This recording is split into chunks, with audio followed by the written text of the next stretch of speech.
crafty friends, it's Diane, the Creative Inkster. Today is Wednesday, September 27th. We're near the end of the month. It's going to be here before we know it. And Thanksgiving is just around the corner. Looking forward to a nice long weekend to enjoy our beautiful fall colors here in Southern Ontario. So thanks for popping in, either watching live or watching on the replay. Leave me a comment so I know you were here crafting along with me or watching. I have a little bit of a tip to share with you and do one of my favorite kind of stamping, which is collage stamping with this inked and tiled stamp set. So these beautiful images here. And I realized as I was preparing for this, I've never actually used this one. So I might even actually incorporate that particular image into this card. And so wonderful. This is the night where I just share some kind of random idea, thought, or trick or tip, and that you can add to your arsenal of wonderful crafting ideas and techniques. So without further ado, let's get started. All right, so I'm going to start off with a card base. Now here's a color I haven't been using a lot recently. It's called Berry Burst. And it was an in color with Stampin' Up, gosh, probably 4, maybe 6 years ago. And it came back in the line as a regular color. And we love this. This is a beautiful shade of pink. It's somewhere between Moody Mauve and Melon Mambo. And so it has its unique color. And we're going to create a card base that is 4 1/4 by 11. So it'll be a top folding one. Let's score this cardstock first. So this is a piece of 8 1/2 this way by 11. I'm going to score it in the middle at 5 1/2. That'll be our folding line. And then I'm going to turn it around 90 degrees and pop it back into the trimmer and slice it up. Now I have 2 card bases ready to go. So we'll set one aside. And I'm going to have that. I've already cut this piece for my stamping layer, and it measures 3 inches by 5 1/4 inches. Now normally 3 inch by 5 1/4, we would beautifully mat it on a piece of corresponding cardstock that is 3 1/4 by 5 1/2. I'm going to show you a different way to do it. And so let's try that. Let's get started with our stamping layer. So we're going to tuck this aside. I'm going to open up some ink pads, Berry Burst, Lost Lagoon, and Blueberry Bushel. So when you stamp with me, you probably know I tend to like to use 3 colors. I don't like to use more than 3 colors unless it's just a neutral, because I find it too busy. That's just the way that I am. And we're going to use this big image here. This is a beautiful big flower. I'm probably not going to use the whole thing.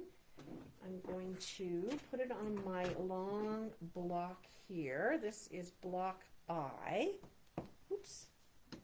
And I'm going to fit it on here. Oh, you know, I don't like it on that one. Maybe I need this one here. Yeah, this is a little bit better. This is block E, which I use a lot of. Yep.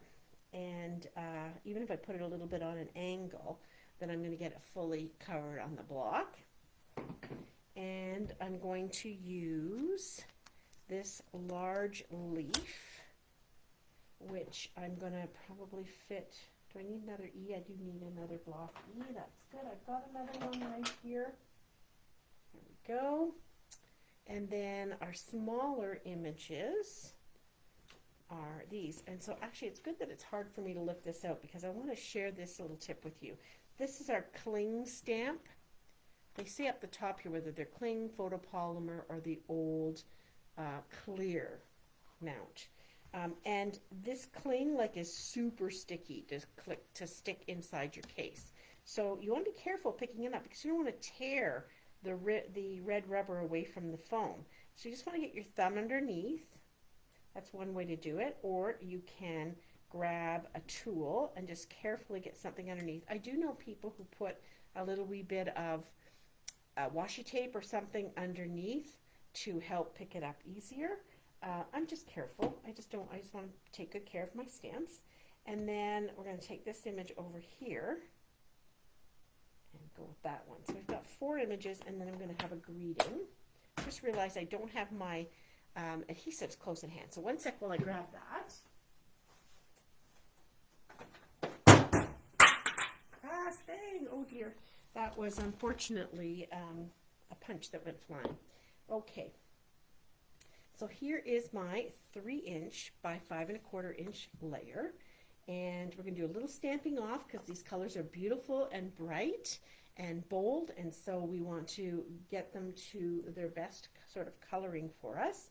So this I'm going to do in pink in the berry burst. So this is how bright that color is, but I kind of like it that depth of color. So I'm going to put that one on here first. With this technique of collage stamping, you do want to go with the larger images first. It's kind of like that whole adage of put your big rocks in the bucket first. And then here is Lost Lagoon. So let's take a look at how dark it is. And it's fine. It's not super dark. So I'm not going to do Stampin' Off with that. I'm going to put one there. And we'll put another one up here. And when you're doing collage stamping, one thing you want to do is have your images appear and land at different angles so that all of your leaves are not exactly the same. It gives and stamping off the page gives it a nice effect as well. I'm going to get my cleaner handy here so that we don't end up with ink where we don't want it. Oops, I don't think I got that whole edge there. And we'll clean this guy at the same time. There we go. And now we can add a couple of other images on. We've got Blueberry Bushel. This also wasn't in color many years ago. And